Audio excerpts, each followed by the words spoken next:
এই মুহূর্তে কিন্তু ডিম পড়ার সময় কচ্ছপদের শুরু হয়ে গেল। কচ্ছপদের ধীরে সুস্থে ঝুড়ি পড়ে গেলে ডিসকুয়ালিফাই, ঝুড়ি যদি পড়ে যায় ডিসকুয়ালিফাই। কত যুগ পেরিয়ে দুজন কিন্তু আউট হয়ে গেছে। নতুন পর্বে কঠিন খেলা অবশ্যই। হ্যাঁ, যেটা বলছিলেন অত্যন্ত ধীর পদক্ষেপে ধীরে ধীরে এগিয়ে আসছে কচ্ছপ। আজ কচ্ছপ কিন্তু এভাবে আসে।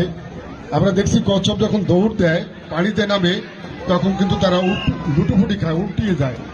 তেমনটি আজকে আমরা লক্ষ্য করব। একেবারেই সুন্দর আস্তে আস্তে এগিয়ে আসছে কচ্ছপ। এখন আমরা দেখছি 4টি কচ্ছপ রয়েছে, একজন এর মধ্যে একজন আউট। অর্থাৎ এখন 3জন আছে, তারা পরিশ্রম পাবেন। আশা করি যদি শেষ পর্যন্ত আসতে পারে। ধীরে ধীরে আসছে কচ্ছপ। আমরা যে কচ্ছপ ছিল, কচ্ছপের মধ্যে যা একজন আর একজন আউট হয়ে গেলেন, মাত্র দুইজন।